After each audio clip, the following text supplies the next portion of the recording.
Welcome to Global Justice Report, an online production of the Center for Global Justice. I'm Cliff Durand, your host for today's program. The Center for Global Justice is a research and learning center located in San Miguel de Allende, Mexico. The center is devoted to research and learning for a better world and empowering a solidarity economy. Due to the pandemic, we've discontinued our in-person events and instituted these online seminars, which we bring to you weekly, every Monday.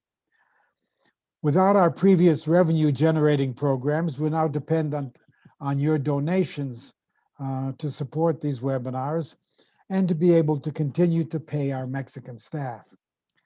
You can donate at our website, www.globaljusticecenter.org. Today's program is the 31st webinar we've done since we started them June 1. Let me take a moment to preview some upcoming webinars. Next Monday is December 7th, Pearl Harbor Day. We will be honored to have the noted historian Peter Kuznick to talk about the dangerous myths surrounding World War II and how they have contributed to the existential crisis facing humanity. Just to give you a look at the screen promoting that, December 7th. I think you'll find that Kuznick is kind of an iconoclast. He likes questioning the taken for granted ideas, and that was reflected in the Untold History of the United States that he worked on with Oliver Stone.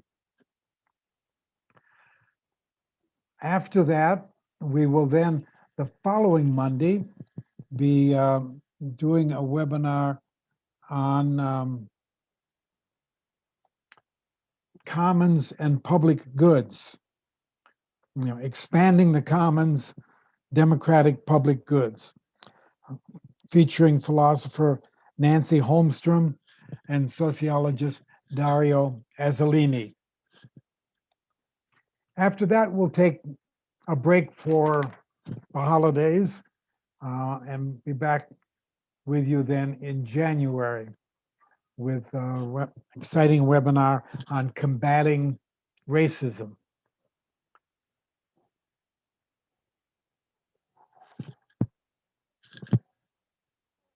Our speaker today, we're very fortunate to have Margaret Flowers to talk to us about Medicare for All, National Expanded Medicare for All. Margaret is a Maryland pediatrician, practiced medicine for 17 years, but then left that for activism as an advocate for national single-payer universal health care. She is co-founder of the Maryland Healthcare is a Human Right campaign, and also the national coordinator of the Health Over Profit for Everyone, HOPE. She was a core organizer of the Occupy movement in Washington, D.C., and developed a website, Popular Resistance. She also does a weekly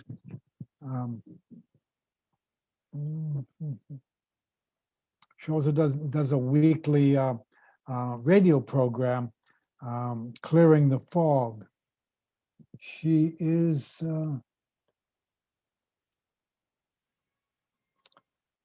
let's see, I'm just looking here for a screen. She's just published an article in Truth Out, which I thought I was going to be able to show you, but I can't seem to find it right now. In any case, that covers much of the area that she will be talking about today. So go to truthout.org, or you look in the chat box. She put a link to the article there, so you can find it. We know Margaret here in San Miguel because 6 years ago she was one of the featured participants in our Moving Beyond Capitalism conference. Since then, we've also worked with her in a supporting way in the campaign against the Trans-Pacific Partnership. And Margaret was also one of the embassy protectors of the Venezuelan embassy as the Trump administration was trying to take it over, having expelled the Venezuelan diplomats. But rather than allowing an easy takeover of that facility, she, along with her late partner Kevin Zeese and two others, occupied the embassy, preventing its takeover for some time. She just told me that she is now just completing her 6-month probation for that violation of DC law, although it was the US federal government that was in violation of international law by claiming the embassy of a sovereign country. In any case, those are samples of some of the kinds of activism that Margaret has engaged in. In many ways, I consider her among our few model activists. If we had more like Margaret, we would have a different world. In any case, without any further ado, let me turn the floor over to Margaret Flowers to talk about universal single-payer health care. Margaret, the floor is all yours. Thank you, Cliff. And good afternoon, everyone. It's great to be with you. Cliff, thank you so much for inviting me to be part of this important series and for that very kind introduction. So I'm going to talk a little bit about kind of the current situation in the United States, why a national improved Medicare for all would be superior to the system we have right now, and then what we can expect under the Biden administration and how we can work to win national improved Medicare for all. So, many of you may be aware that the United States has been having the last few years around 30 million people, despite the fact that we have the Affordable Care Act, about 30 million people who have no health insurance at all. And then another similar or even more people who have health insurance in the United States, but they are underinsured. They can't afford to use the policy that they've bought because of the out-of-pocket costs in terms of copays and deductibles. And that number has really significantly grown since the COVID-19 pandemic. And hold on one second, my cat's decided to come and join me. During the COVID-19 pandemic, tens of millions of people have lost their jobs. And we don't have an exact number now of how many people are without health insurance as a result of that. But there have been some estimates that, from the first few months of the pandemic, it was estimated that about 14 million people lost their health insurance. So, that would put us into the mid 40s in terms of the millions of people without health insurance. But then I just saw an article the other day by an author that I respect, Dr. John Guyman, with the Physicians for National Health program that said 57 million people in the United States may be without health insurance. So this puts us really at a very serious crisis level, especially considering that we're in the midst of a pandemic. When 2008, 2009, when health reform was forced to be an issue because of the significance of the crisis or severity of it, we were at a peak of about 48 million people without health insurance then. We continue to experience very high costs of care as a barrier, particularly looking at pharmaceuticals. The Affordable Care Act didn't really do anything to control the prices of pharmaceuticals. And so pharmaceutical corporations have been able to really charge whatever they can get away with. We also have been, over at least the last decade, but it's been going on, for longer, but it's just kind of accelerating, is losing our hospital beds and our hospitals, and even like our basic bread and butter programs from hospitals. As hospitals pursue profit, areas like pediatrics, OBGYN, psychiatry are not as profitable as things like orthopedics and cardiovascular. So we see them cutting back on these basic programs and building out their outpatient surgical and their cardiovascular and those kinds of programs instead. We're seeing rural hospitals in particular are being lost. If they don't, if they're not able to bring in enough revenue, they go under. Often they become the victims of this kind of corporate, outside corporation comes in, buys them, does whatever they can to make a profit off of them, and then just leaves them to go bankrupt. And so a significant, number of our rural hospitals are at risk. I think of the 1,800 we have left, about 450 of them are at risk of going under. And we've been losing about 30 hospitals a year in the United States. We're also losing urban hospitals, and these tend to be hospitals that have been longstanding hospitals that have served low-income communities. So thinking of St. Vincent's in New York City or Hahnemann in Philadelphia. But as those communities start to gentrify, those properties become much more valuable as luxury condominiums or retail space or what have you. And so they get sold. We're also experiencing a crisis of health professionals. There's been a trend of health professionals burning out, particularly primary care doctors burning out and leaving the system, after 10 to 15 years. But now with the COVID-19 pandemic and the lack of protection that health professionals have been given, I just saw this past weekend, nurses were protesting in Los Angeles because the football teams have as much COVID-19, as many COVID-19 tests as they need. They can ask for one whenever they want, the football players. But nurses who are literally on the front lines are being refused when they ask for a COVID-19 test. So I'm seeing kind of through the social media and other avenues, more and more doctors talking about how their colleagues are leaving practice during this pandemic. And we're also losing them to the disease itself. More than 1,000 nurses and doctors that have died in the United States from this pandemic. And then finally, just kind of another aspect of our healthcare crisis in the United States right now, and again, a long-standing problem, but now I think coming more to the forefront because of the rebellion and uprising around the murder of George Floyd this summer, is the racism in our healthcare system and also the vast health disparities.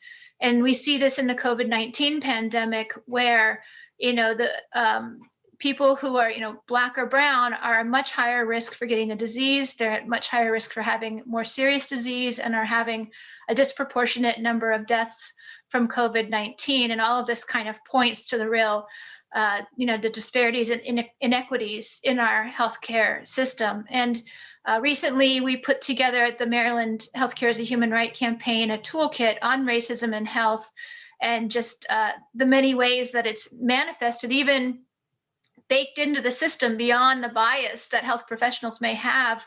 Even the algorithms that are used to make treatment decisions are biased against people who are Black or brown in the way that they score, what treatment people will get. So these are all things that we need to be looking at. And so, all of this is a result of the fact that in the United States, we have a healthcare system that prioritizes profits for the private industries and not health. And another aspect of that is just the gutting of our public health system over the years, and the fact that it left us really unprepared to be able to deal with this pandemic that we currently have. But it's basically at the bottom line, it's putting profits before health. And that's one way that we differ from the other wealthy countries around the world who see health as a public good and something that everybody needs and something that society is better off if people have healthcare when they need it. So there was the attempt to reform our healthcare system back in 2009, 2010, and I was very involved in that. I served as a congressional fellow for Physicians for National Health Programs. So I was down in Congress pretty much every day that they were there and trying to push for real health policy to be inserted into the discussion down there. And what we ended up with was, the so-called Affordable Care Act. It's not affordable care, but that's what they call it. That really served as a tool to prop up the private insurance industry, which was struggling because they keep raising their premiums. And at that point, people were not able to pay them. And so we had almost 50 million people without health insurance. And of course, the crash of 2008 contributed to that. And so their solution was, well, we'll give public dollar subsidies to the private health insurance corporations so that they can still charge their high premiums, but people won't have to pay as much of that. The government will help to pay some as well. And then the other thing that the government did, which I think is really unique, is not only did we mandate that every person had to have health insurance, but the government set up marketplaces to sell the insurance for the insurance companies, and even hired people called navigators to sell the insurance products for the insurance companies. So it was really a bailout for the health insurance industry, and they've done extremely well over the last 10 years. They are some of the top performing stocks. Their CEOs earn tens of millions of dollars. And the pharmaceutical companies have done very well as well, because there was no attempt to regulate them in the Affordable Care Act. And so, here we are, and people say, oh, well, the number of uninsured has risen under Trump, but it was actually rising before President Trump. And if you look at kind of health models and what we expected that the ACA would drop the number of uninsured for a little while, that would then plateau, and then it would start to rise. And that's what we're seeing, because it didn't get at the fundamentals of the problems with our healthcare system. It didn't make healthcare a public good. It didn't make sure that everybody could be covered. It didn't make sure that things were affordable for people. And it's been under attack as well, as we would have expected, because it became kind of a political football where, it was passed only with Democratic Party support. And so the Republicans have just been fighting against it, the whole time.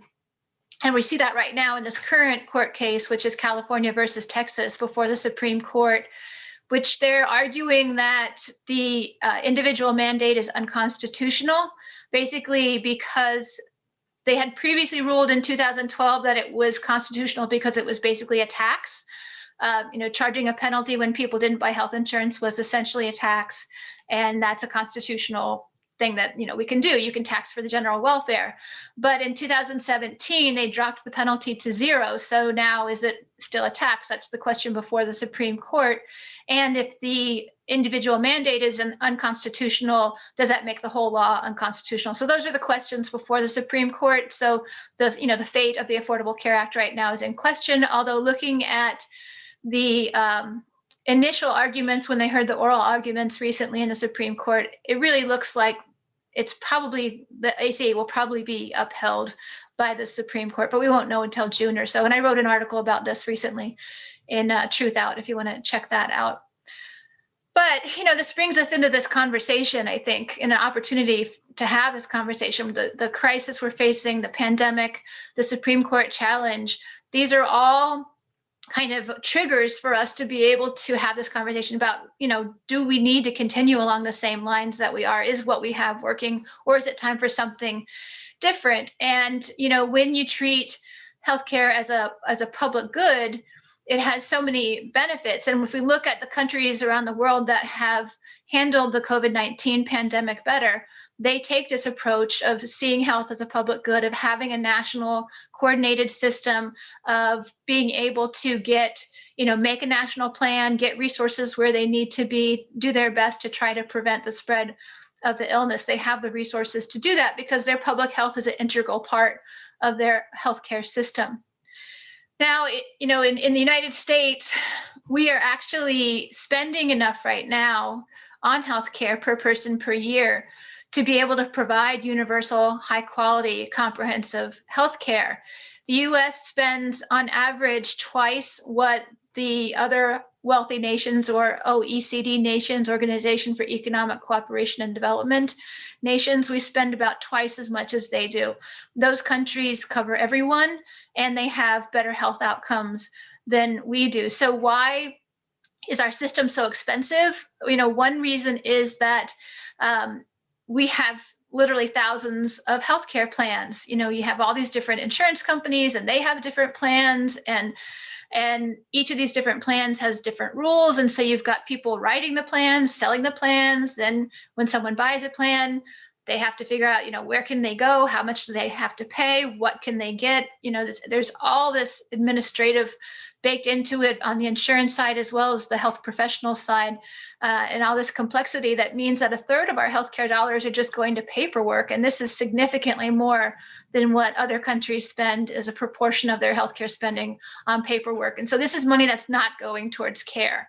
And then another big piece of it is the very high prices of our care. We don't have any actual system for determining what the cost of care is. And, even within a city, different services can have widely varying prices for that particular service, depending on where it is and what your insurance is and those kinds of things. So there's no rationale to how we price our healthcare system. And we have one of the we do have the highest prices in the world for our healthcare. So, what would happen if we had a national improved Medicare for all? Well, there's been numerous studies looking at, the state level and the national level that over years now, more than a decade, that have shown that a national improved Medicare for all healthcare system would actually save money, would actually cost less than what we're spending right now.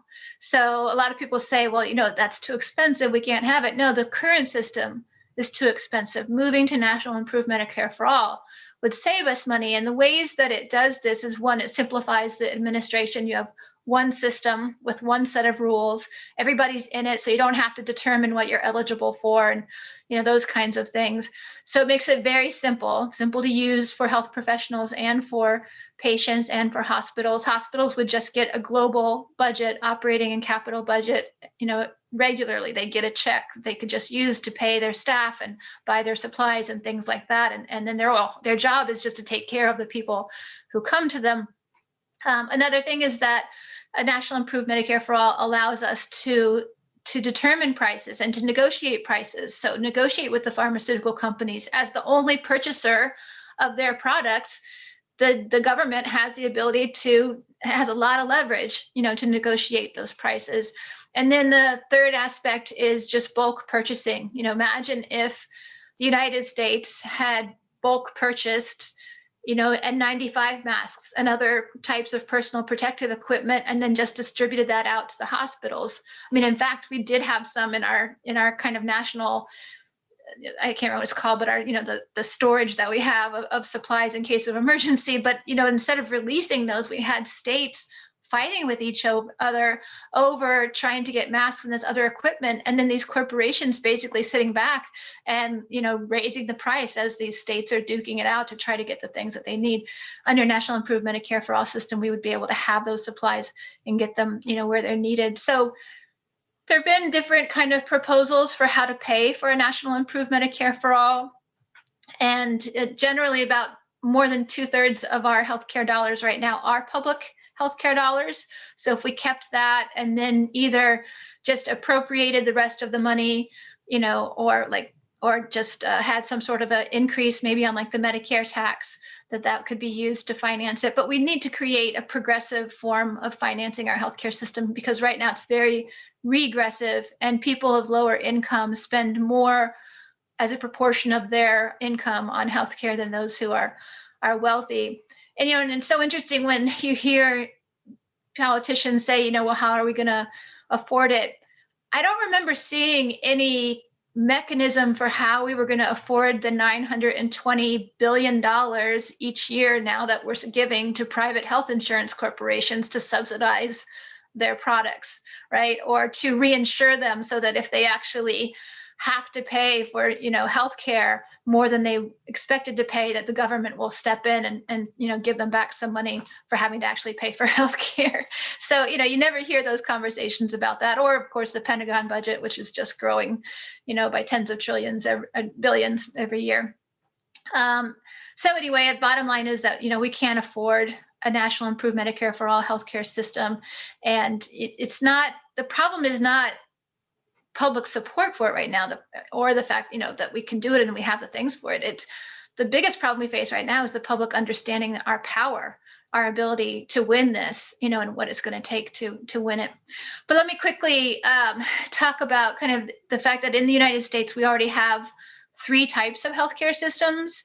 And Cliff had asked me in an email, about some of the different countries and what their healthcare systems are like and how they compare. In the United States, we have a completely socialized system. It's the Veterans Health Administration. The government owns the facilities and pays the staff and pays for that whole system. And that would be similar to what we see in the National Health Service in the United Kingdom. And then I think maybe we could count Cuba. Cliff, you probably know more about Cuba, but I would think Cuba would count as a national health service as well. And then there we have a Medicare system, which is kind of more of a hybrid. It's public financing, but it's still private delivery. So the government doesn't own all the hospitals and clinics and salary the doctors or anything like that. And that's very similar to what they have in Canada. In fact, Canada modeled their system after the United States Medicare, which passed in the US in 1965. And then we have our private portion of our healthcare system, the private insurances.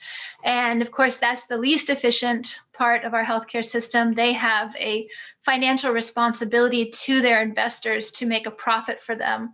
And so they have to do that through charging premiums as high as they can get away with, transferring as much of the cost onto the individual as possible. So the copays and deductibles. They're also now starting to transfer the risk onto the health professionals through something called accountable care organizations and these values-based payments. And then the final thing is that they also restrict where people can go to get care. So one thing that was really touted in the Affordable Care Act was how insurance companies would no longer be able to deny coverage to people with pre-existing conditions. And as they are always 10 steps ahead of every regulation that the government puts forward, the insurance companies created these narrow and ultra narrow network plans. So they greatly restricted where people could actually go for care. And they restricted things like major medical centers in cities, which is where people go when they actually have serious health problems. So that was their way of getting around kind of the pre-existing condition requirement of the Affordable Care Act. So how are we doing on time? Okay, so where are we with Biden, with incoming President Biden? I think it's really interesting that, when Obama was running for office in 2008 and healthcare was a top issue of voters and it was something that Congress was going to have to take up, Obama was at least saying things like healthcare is a human right and, and kind of leaning more progressive. And Joe Biden has just basically come out extremely blunt. I'm against Medicare for all, not going to do it, even if Congress signed it and put it on my desk, passed it, I would not sign it. So he's come out in open opposition. And what he's offering really is more tweaks to a fundamentally flawed system. And none of these tweaks are actually going to solve the problem. We'll end up throwing more money at a system and not solve the problem and not get the results that we need to get. So he's talking about the public option again. He's brought that back out. And he's basically been saying that people can buy into the Medicare system and that people who qualify for Medicaid and don't get it because their state didn't expand it would be able to, they don't get it automatically, but he said that they would, have the option of having this public option. And a couple of problems with this. One is the public option was something that the Obama administration used as a tool to weaken support for single payer. So at the time of when Obama was elected, 80% of Democratic Party voters supported Medicare for all, and about 60% of the public overall supported Medicare for all. So there was a movement that was really growing to push for it. And so what the Democrats did was they basically came up with this idea of a public option. They convinced people without any evidence that it would be a backdoor to single payer, that it was a path to single payer, that it was politically feasible, and that this is what we could get if we pushed for it.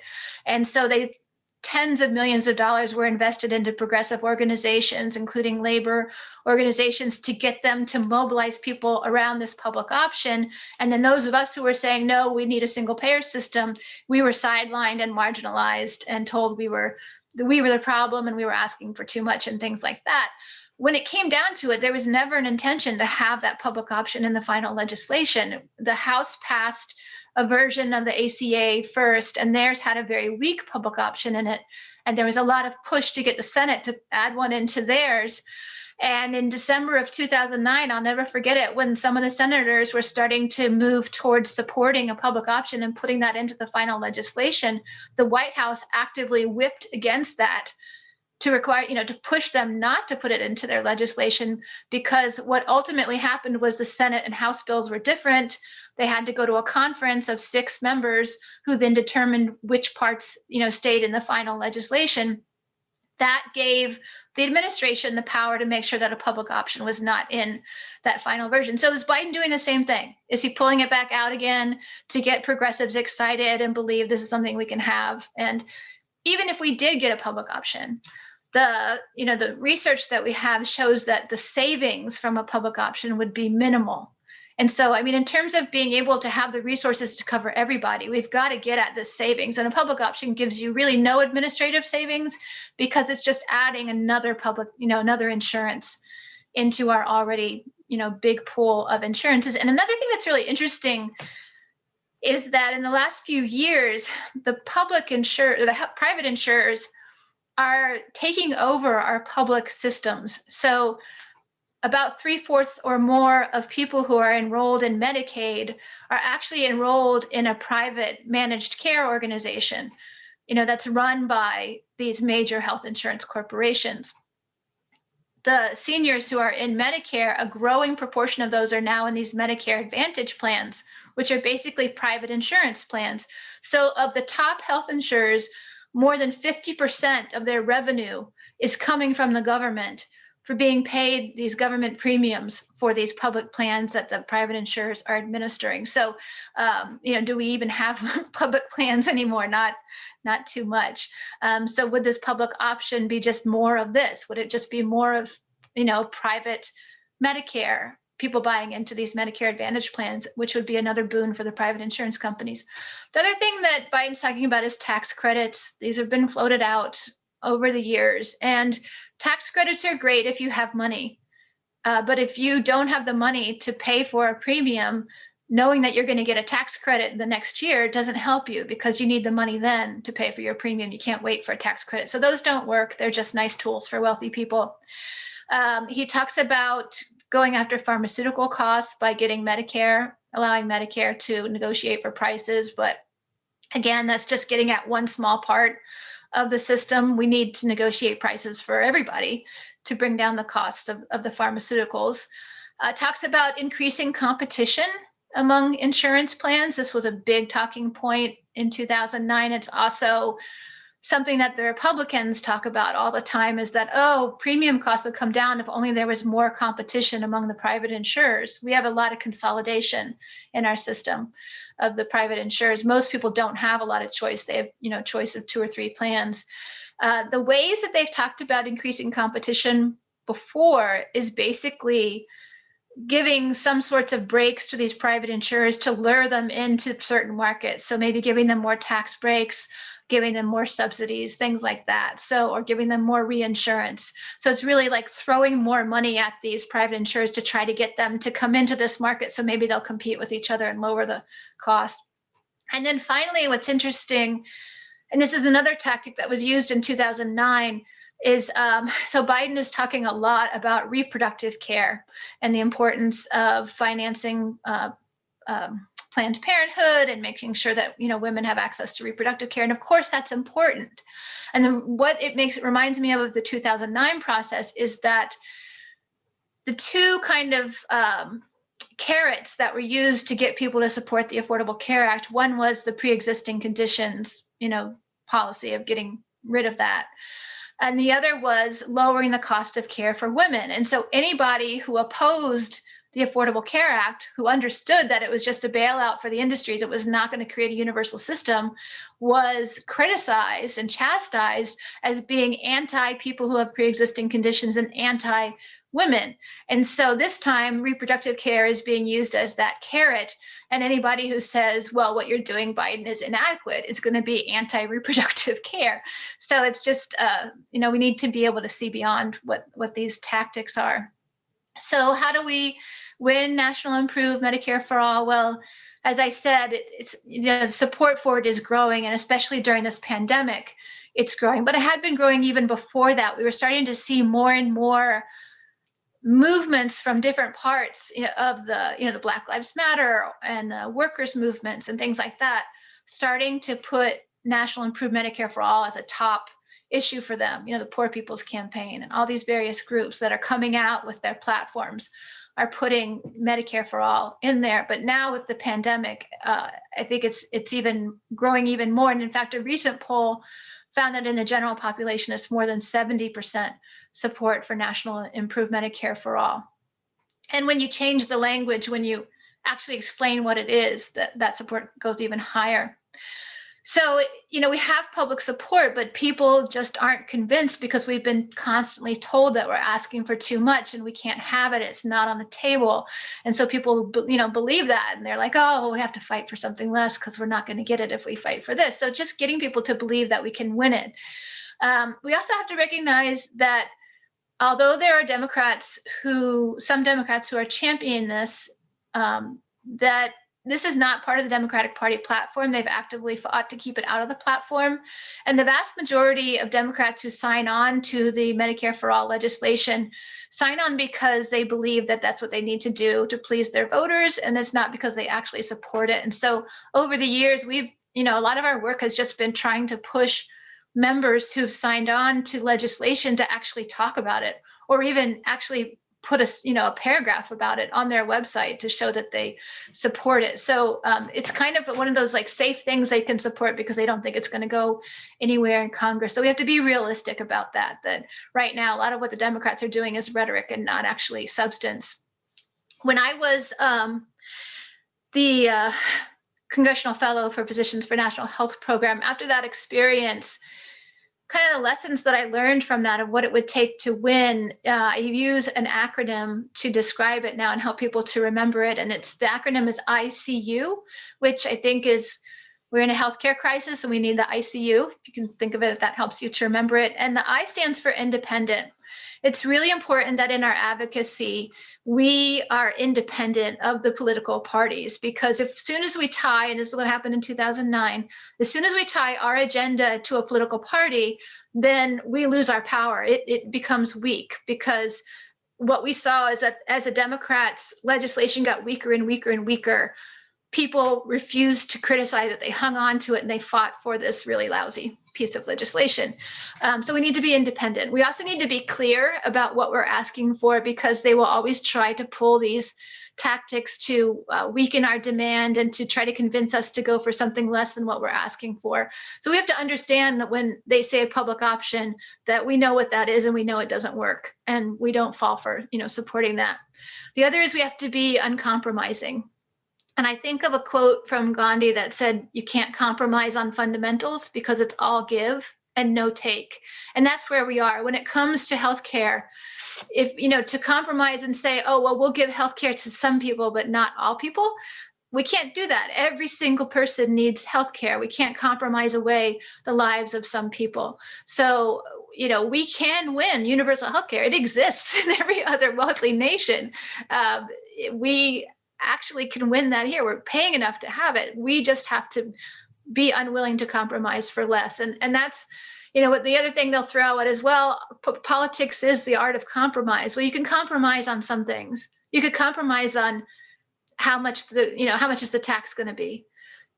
Those types of things you can compromise on, but you can't compromise on universality. Every person needs to be covered. So ICU, and then it's really just basic education, organization, and mobilizing.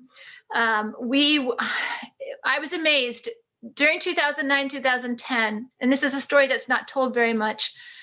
I was part of the Leadership Conference for Guaranteed Healthcare, which was a coalition of organizations and labor unions fighting for single payer. And without a lot of resources, we got in there, we went to the hearings, we got arrested, we disrupted them, we went to members' offices, we organized rallies and marches. We had thousands of people signing up across the country willing to get arrested at protesting at private insurance companies, and we had over 200 people arrested at various private insurance corporations. We had people locked in their lobbies all night long without bathrooms and all these types of things, and put on all this pressure, and we almost got a single payer bill to the floor of the House. Nancy Pelosi pulled it the last 36 hours before the vote, but then we did get one in the Senate. And for 3 hours on December 16th of 2009, Senator Sanders' amendment, which would have replaced the Senate bill with a single payer bill, it was an 800-page amendment, was introduced on the floor of the Senate because of our advocacy and our protests. We actually had gone to, the guy from Nevada who used to be the Senate President, Harry Reid. We were in his office. We did a very strong demonstration there, and so he, allowed Sanders to bring it to the floor, but then Sanders ended up compromising and pulling it in exchange for more money for community clinics. But that was the first time single payer legislation had ever been to the floor of any house in the United States. And that was just with a small committed group without a lot of resources that was pushing. So I'm convinced that we could do it if people recognize that we have the power to do this. And I just want to finish with just two quick things. One is that we have to understand that this is part of the broader struggle for against the economic war that's being waged at home, and so understanding that if we win on National Improved Medicare for All, it creates this social solidarity. It creates a whole paradigm shift of having an actual universal system where we're all in that same system. We all have a stake in it. We all defend it. And we need to make sure that that struggle is, that win is also used to win affordable housing for everyone and high quality free education for everyone, and understanding that these are all connected and we don't stop, when we win healthcare. And then finally, I'll grab my phone in a second, is, hold on one second. The final thing is just, understanding that, like, when we stopped the Trans-Pacific Partnership and we were going up really against these gigantic corporate interests, transnational corporations that were going to stand to make, boatloads of money off of the Trans-Pacific Partnership, we won because we made it politically toxic. And no politician was able to touch it. And we have to do kind of the reverse with Medicare for All and make it the only politically viable solution, the only one that's acceptable to us, that if politicians want to have support, they have to support this. And so it has to, that's how we win, is when we make the politically impossible become the politically inevitable solution. And I'll stop there and take questions. Well, that's wonderful, Margaret. Very informative presentation. And I'm sure that there are many questions and comments that people might have to make. In order to do that, those who are watching on YouTube are, in order to get their question or comment to us, should do so by email. Send an email to this address, global.justice.cliff@gmail.com, and I'll pass your question on to Margaret. By the way, you'll notice at the bottom of the screen there, I've put the reference to the article that Margaret has just published today in Truthout. So truthout.org. Go to their website and you can see much more on what she was talking about today in that article. Okay, and those who are in our Zoom room, if you have a question, what you need to do is turn on your camera so I can see you, and then wave at me. I have gallery view. I can see everybody in the Zoom room, and if you have a question, then I can call on you if you capture my attention. One reflection while we're waiting for people to get their thoughts together. Um, Medicare for All, as you pointed out, is widely popular, 70% at least of the public. With this, as well as with so many other progressive issues, it's not a matter of having to educate the public about the merits. The problem is the political elite that stands in the way. And that's so often seems to be the problem when it comes to progressive legislation. It is the political elite that is the problem, not the people. And so we have to figure ways of putting pressure on that political elite to make them do what they don't want to do, which is what the activism that you described, Margaret, is all about. Yeah, if I could just respond to that, we actually put together a free school at Popular Resistance, and it's called How Social Transformation Occurs. And it's at free online, 8 courses. There's 8 one-hour lectures, and then there's reading materials as well. And the purpose of that is so that people would understand, once you understand what the tactics are that the power holders use to divide and weaken and throw movements off track, once you know what those are, you can see them when they're happening. And so the school teaches about those, as well as teaching about how we counter those maneuvers and how we organize to not let those impact and weaken our movements. We also we go on about phases of movements and tasks that are required for various phases, and ways the government will try or others will try to infiltrate and stop movements, and how we can organize around those, and strategic tools and all those kinds of things, because those are the things we need, because people are so easily thrown off track. The power holders are really talented and have a lot of resources to do that. So, making ourselves immune to those are important. Okay, thank you. Anyone in the Zoom room with a question? I haven't gotten any in the email yet, but you can I went ask. I went over a lot of material, so I hope I didn't overwhelm anybody too much, but really, literally any question you have about health policy or healthcare, I'm happy to answer. Well, I have another question while we're waiting. During the campaign, Bernie's people negotiated with Biden's people for what I recall was a commitment on Biden's part that once in office, he would lower the eligibility age for Medicare. So that would at least expand the number that could be included. It wouldn't be universal yet, but that could be seen sort of as a first step by. I don't see that as a first step, and I've written about this. Basically what Biden seems to have come down to with his health proposal is opening up Medicare for people to buy into it. And generally what that means is that you can buy into the traditional as well as the private Medicare plans. And the private Medicare plans are really good at marketing their plans and convincing people to buy into theirs. So they would love it if more people bought their plan. So that means more money for the private industry. But there's no reason to think that that's going to continue to become like a national system. It doesn't happen that way.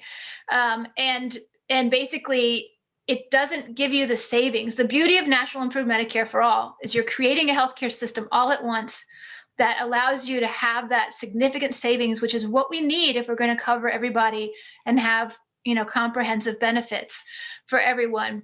And so this is, again, it's just tweaking a little bit. Maybe a few more people will have health insurance, but it doesn't change things fundamentally. National Improved Medicare for All, we're really talking about creating a national healthcare system.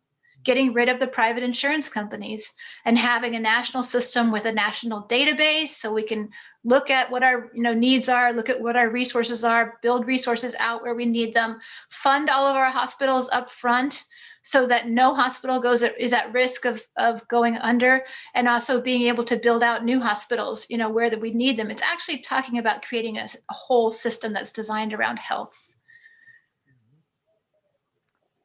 Okay, I see William has turned his camera on.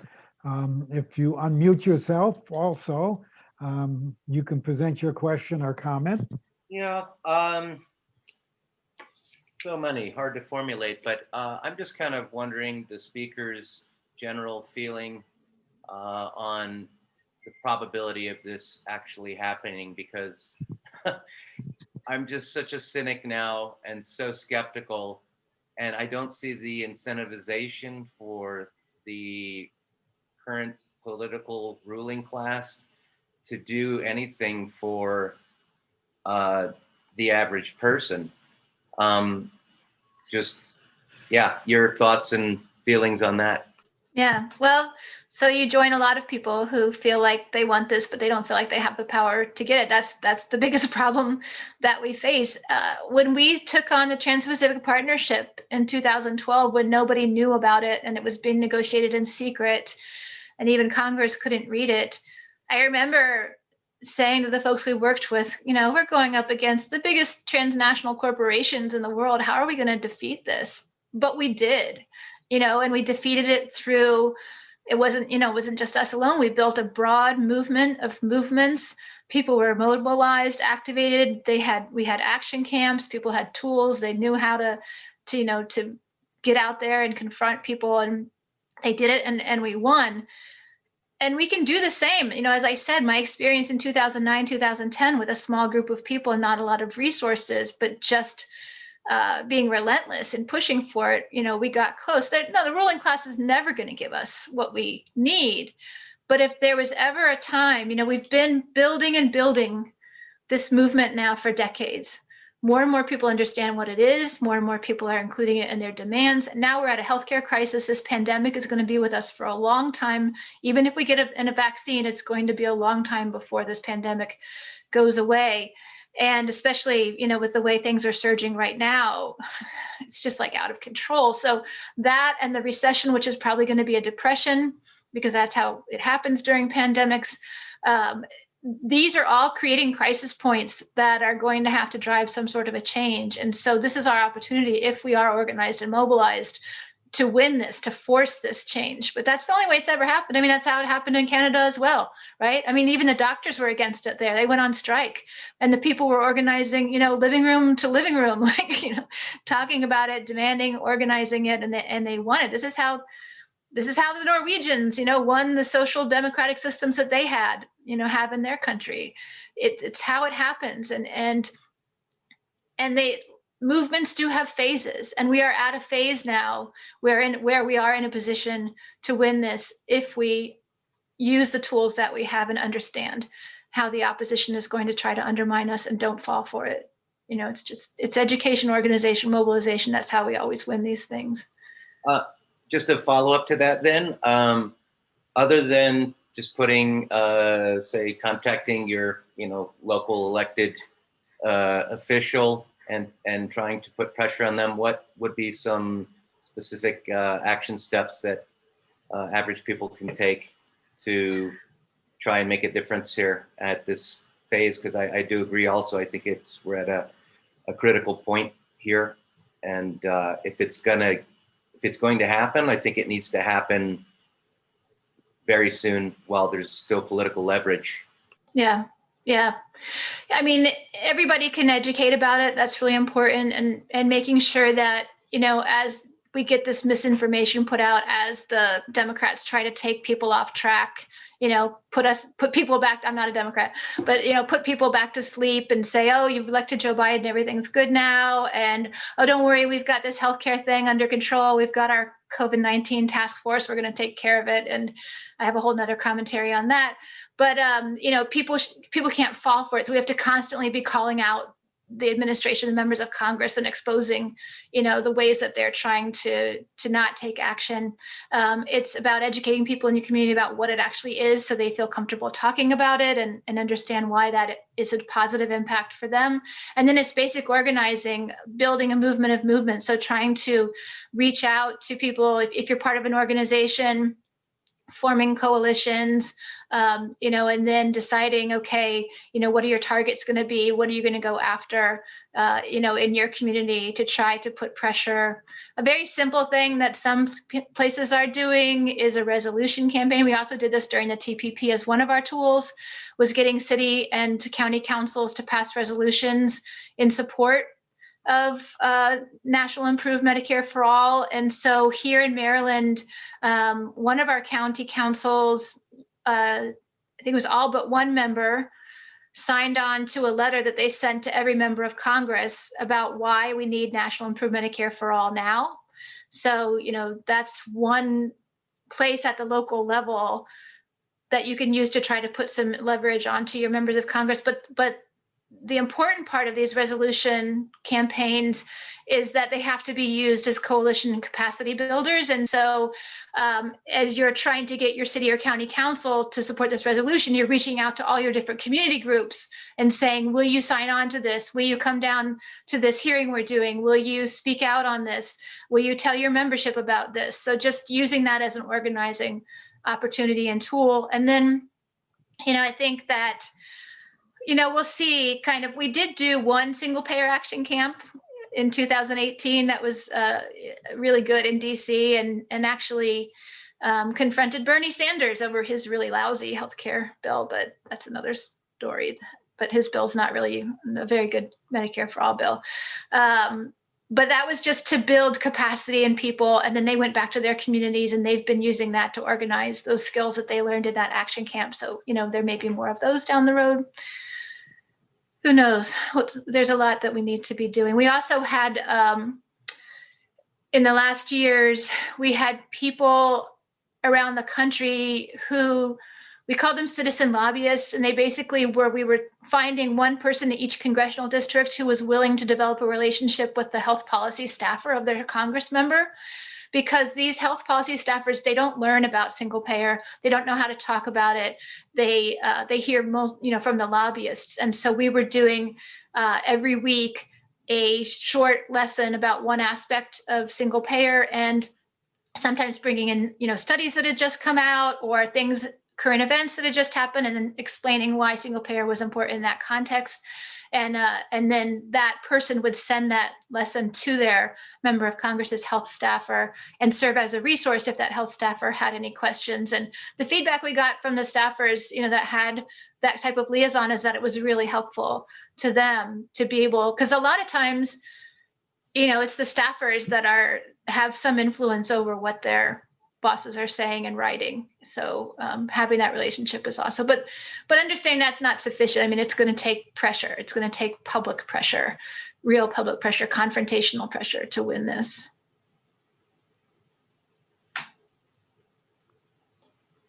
Here again is the email address that you need to use to send questions in. We have one question that has arrived. It concerns Medicare in Mexico. Those of us living in Mexico are not eligible for any of the benefits of Medicare. We have to go back to the states to use it. I understand that Democrats abroad was trying to get the party to include in its platform an expansion that would extend Medicare to citizens living overseas. Do you know, is there anyone working on that? Not that I'm aware of. Is there anybody working on that? But, it would make a lot of sense because the care overseas is a lot less than what we pay in the United States. And you would think that the US would see it as a, money savings, if anything. It's for people to get their care outside the country. Yep, for sure. Okay, any other questions here? Either from folks in the Zoom room or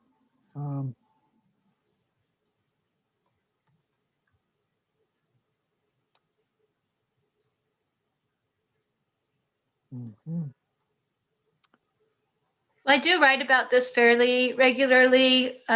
So, you can find a lot of my articles on Truth Out as well as at popularresistance.org. And I think you alluded to, Cliff, not too long ago, I did a newsletter on this as well. Mhm. And the Racism and Health Toolkit is available at Popular Resistance. I'll put the link into the chat.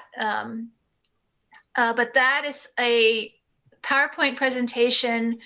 It's only about 20 slides that any person can present. It comes with a sample script that you can use, as well as a guidebook that you can use if you want to read more of the resources and go more in depth in your presentation. But it's really, right now, with racism being such a hot topic of discussion, we didn't hear that conversation happening about our healthcare system and racism, and so we felt like that needed to be added in. This is a great tool for just doing that in your community group. I've even used it as a presentation for like Unitarian Universalist sermons or whatever, talks that I've done. So there's lots of different places where you can use that toolkit as well and just expand this conversation. Cliff, can Well, you hear me? Cliff? yes, yes. Okay, Who's this is June Hemmingson from Albany, Oregon. Okay. I really appreciate this program, and I look forward to the one on Monday, and I'll get my husband in on that one for sure. I would like to ask Margaret, if we have time left, what's wrong with the Bernie program? Yeah, so he actually, in 2016, after he lost after the election in 2016, Senator Sanders said he was not going to introduce a Medicare for All bill, even after he just run his whole presidential campaign on Medicare for All. And so we pushed back, and we were really pushing him to introduce a companion bill to our House bill, which we considered to be the gold standard at that time, HR 676. He refused to do that, but finally, with enough pressure, he agreed to introduce a piece of legislation. And we were pushing him to introduce a piece of strong legislation. And we said, don't worry about the co-sponsors, write the strong bill, and we will bring the co-sponsors on. We will get co-sponsors to support it.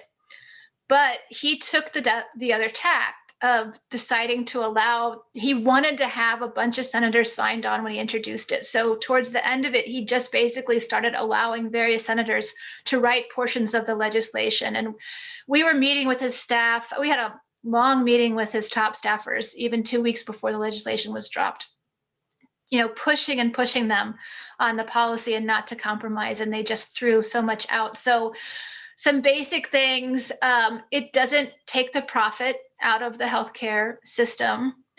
It has a very long and complicated 4-year transition, which I see as basically being designed to give the opposition every opportunity they need to undermine it, so that by the end of the 4 years, when the system is supposed to finally take effect, people will be so angry at it because it will be so complicated and so difficult that they'll just think the whole system is going to be like that. And so just undermining the ability for it to work. And you don't get any of the savings over those 4 years as well during that complicated rollout, which is not necessary. We can roll it out all at once.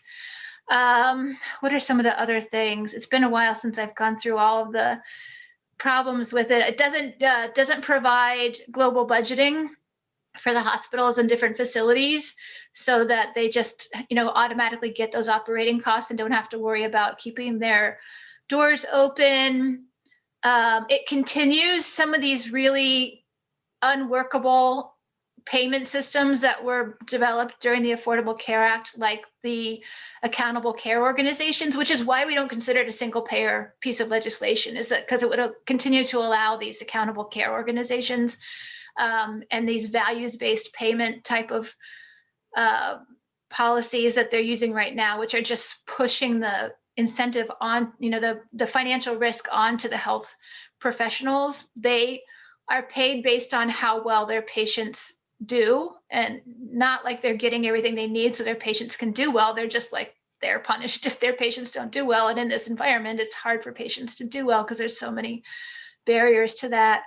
So those are some of the major things I can think of right now. But I do have, I think I have a flyer somewhere, or at least an article that talks about I can look for and try to send to Cliff if you want. We have a website, healthoverprofit.org, and it was recently attacked.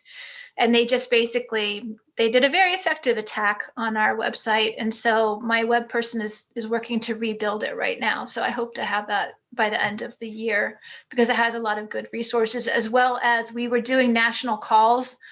I think it once a month, once a week, I can't remember, but I think it was once a week. And so all those call recordings on different topics are on there as well. So that should hopefully be back up. It sounds like Bernie's bill was filled with compromises, no doubt with the hope that that might make it more acceptable by their fellow congressmen. But as usual, that doesn't get you anywhere. Yeah, and his lead health staffer doesn't have any health policy experience, which is unusual for Senator Sanders. He was one of the offices I liked to work with the most, because he would hire health staffers that actually had a strong background in health policy. And so I used to help advise them on the health legislation that he wrote. But when he ran for president, he started shutting all of us out. And then he hired this woman who basically was very antagonistic to us. And the only way that I got a meeting with his top staffers is because I ended up writing an article, public article, because I've been trying to get a meeting and they weren't answering me. And so I wrote this article about, these are all the things I think are going to be in Sanders' bill, and here's why they're bad, and he shouldn't be selling out. And then I got this phone call that he was very livid. and I said, well, will you meet with me? And they're like, I said, I'm going to be in Congress on this day, because I was going to a hearing. And I said, I'm available at noon. They're like, okay, we'll see you at noon. So, so I pissed him off and got a meeting, but didn't do anything, still ended up selling out. But he got his photo op. He got 15 senators to stand with him with little Medicare for All signs. None of them are actually out there advocating for Medicare for All. We're talking about the Cory Bookers of the world and people like that. But that's how it works. As someone who has access to the insides of the congressional or the political workings in Washington, I'm wondering if you have any speculation, because this is probably what it would be, what Biden is likely to do, since he's given such priority to trying to get the COVID epidemic under control. He's not going to go for Medicare for all, but what do you think that he will do? Will he at least make healthcare available free for those with COVID, or would that be a piece of his strategy? He's not talking about that. It's not in his proposal, his updated COVID-19 plan. And this is what the article I wrote in Truth Out that came out today is about. And I actually interviewed 3 infectious disease epidemiologists from Johns Hopkins School of Public Health about this, for the article. But basically, his rhetoric is not really that different from Trump's in terms of his priorities are reopening businesses and schools. Mm-hmm. And so his plan is, we're going to get more personal protective equipment. We're going to give resources to businesses so that they can make their environments safer. And, we're going to get these people back to work. There is nothing about making healthcare available to everyone. And because of a provision that's in the Affordable Care Act, it's a funny story because Max Baucus, who was the senator of Montana at the time, and he was the chair of the Senate Finance Committee, and that was the committee that drove the legislation. It was his lead staffer who wrote the white paper for the Affordable Care Act, and she left her job at one of the largest health insurance corporations to be his staffer, although she had been a staffer before she went to work for that. It was part of the revolving door. But anyway, he put a provision in there, 1881A, that allowed him to give Medicare to Libby, Montana. People in Libby, Montana who were exposed to asbestos were given Medicare. And that provision is written very loosely so that anybody could, and Biden could do this under executive order, say that under this provision, these certain people will now have Medicare. But he's not going to do that. He's not talking about that. He's not talking about any of the economic supports, which are fundamental. If we want to get the pandemic under control, the foundation of public health is to identify who's infected and stop the spread, right? That's the basic what you need to do. But you have to give people certain things so that they can A, be diagnosed, or screened, and B, if they're positive or they've been exposed, so that they can quarantine. They have to have a safe place to quarantine. They have to have, if they need to quarantine away from their family because they're vulnerable family members, they need to have a place to do that. They need to have economic support. A universal basic income would be a simple thing to do, so that they don't lose their house. They don't, they're still able to pay their bills and put food on the table while they're quarantining. These are basic things that Biden is not talking about. It's all about how we're going to reopen business and then pinning everything on getting a vaccine. But a vaccine takes a long time to scale up and get out the doses. You need to build real immunity, levels of immunity where you're going to slow or stop the spread, means you need to have 70, 80, 90% of the population immune. And we have to recognize that no vaccine is 100% effective, right? So even if 100% of people were vaccinated, you're still not going to have 100% of people immune to it. Plus, we don't know how long the immunity of this vaccine is going to last. Is it going to last 6 months? And then we have to get everybody vaccinated again. So they're putting a lot of hope on a vaccine, and a vaccine is not the only way that we're going to stop this. We have to have a strong testing infrastructure with free and easy access to testing. People in low-income communities, people who work in vulnerable jobs, don't have access to tests, or they're afraid to get tested because if they test positive, they could lose their job. So this is working against us in terms of trying to control the pandemic. So none of these are the things that are being talked about in the Biden plan. And so I think we're going to see a lot of nice language and a lot of rah, we're doing our best to control the pandemic. But I think that when it comes down to the actual things that we need to do to control the pandemic, he also, one of his task force members, Dr. Michael Osterholm, said, we need to do a national lockdown for 4 to 6 weeks, and we need to provide economic support to the state and local governments, as well as to businesses and people, so we can do this lockdown. This has been done all around the world. That's how they did it in Wuhan, and we were able to contain the virus there. And Biden immediately said, nope, not doing that. It's not on the table. So, he says he's going to listen to science, but here's quarantines have been used for centuries. Even before people really understood germ theory, they understood that quarantining people for 40 days, that's where the name came from, would stop the spread of infections. And there were parts of the world during quarantines that would provide food to people. They understood that. And those were the places that actually stopped the spread more effectively, is where they had people quarantining and they provided them with the things that they need. So we need to do a lot to demand of the Biden administration. That's what this article's, push Biden to put health over profits, because I think he's just going to be listening to the business, men and women who want their businesses and their workers back at work, But without a lockdown, but with the economy open, the pandemic is just going to get worse and worse, isn't it?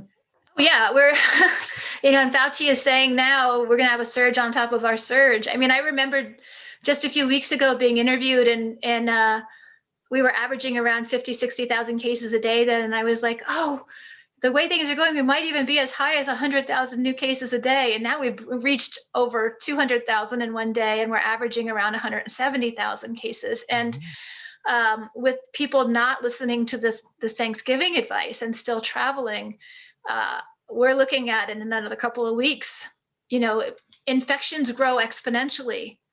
It's not that one person infects one other, they infect 3 or 4 others, and those infect 3 or 4 others. And the problem is that it's out in the community, and a lot of people don't know it because it's asymptomatic people who are spreading it, who are, who are positive, but they don't know it. And so they're exposing other people. So I think that we think this is bad, and our hospitals are overwhelmed, and, our health professionals are burning out.